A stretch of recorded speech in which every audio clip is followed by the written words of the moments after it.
But the witch trials are not really about witches. It's about stealing land. Because if you don't like your neighbor, right, and your neighbor has a nice piece of land and you want to buy it and your neighbor won't sell it to you, all you got to do is go to the authorities and say, my neighbor's a witch. I've seen him flying around on a broom. They get arrested. They get put in jail. They get put on trial. And even if they don't get executed by the state, by the time they come back, you have bought their land. So by making accusations, you get... It's no different today than accusing someone of being woke. It's not about the stuff. It's about labeling someone you don't like as a bad person. But luckily, the witch craze here in America doesn't really reach the kind of homicidal, genocidal levels it does in Europe. Hundreds of thousands of people are executed in Europe for being witches. And werewolves, too. Most people don't realize there were actually werewolf trials. But the issue there is, as far as we know, none of the people who were put on trial for witchcraft were actually witches. They weren't witches in the sense that, like, no, they weren't witches, or like they weren't even claiming to be witches. Right. They weren't even claiming. So any sort of folk medicine, folk practice was automatically labeled witchcraft. So if you, again, remember that this is a time in American history where people don't live in cities. There's very few doctors around. There are no medical schools in the U.S. at this time. So if you wanted to really become a doctor and go to medical school, you had to go overseas. So most doctors in North America were self-taught. And they start writing this stuff down. And so they start creating what we call today spell books. Back then they were called grimoire. You have to say with an outrageous French accent. And these books, they would write stuff down, and this is how you take care of this. Oh, and this is how you make a really delicious cake. And so you start to get these spell books that are part occult medicine, part astrology, part cookbook. All of our modern cookbooks basically evolve out of these occult witches spell books.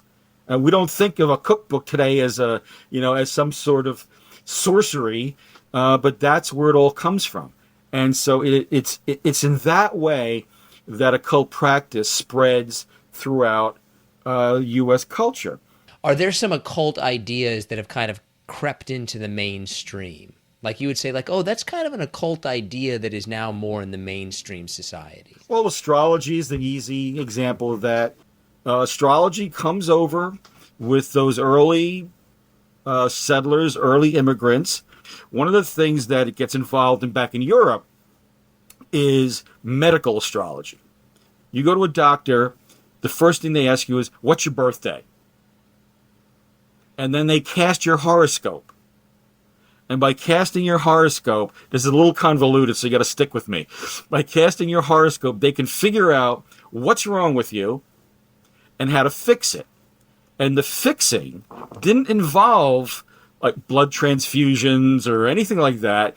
It involved figuring out the right crystal talisman to give you to wear, because illness was seen as something that came from the spheres, that is outside the earth. And these emanations came down to the earth and got into you, got into me, gets into everybody. And if you get bad emanations, that's what makes you sick. So the medical astrologer would try to figure out, what's your star sign, all that sort of thing. And you sort of do this sort of algorithm, as it were, and you come up with, bing, okay, you should be carrying a piece of turquoise. And that would, theoretically at least, prevent the bad emanations from reaching you. So you could block the bad emanations through the use of astrology, and conversely, you could bring in the good emanations to make you healthy and keep you healthy. And so that sort of thing continues to this day. I mean, crystal healing is still a thing. Has it crept into like government at all?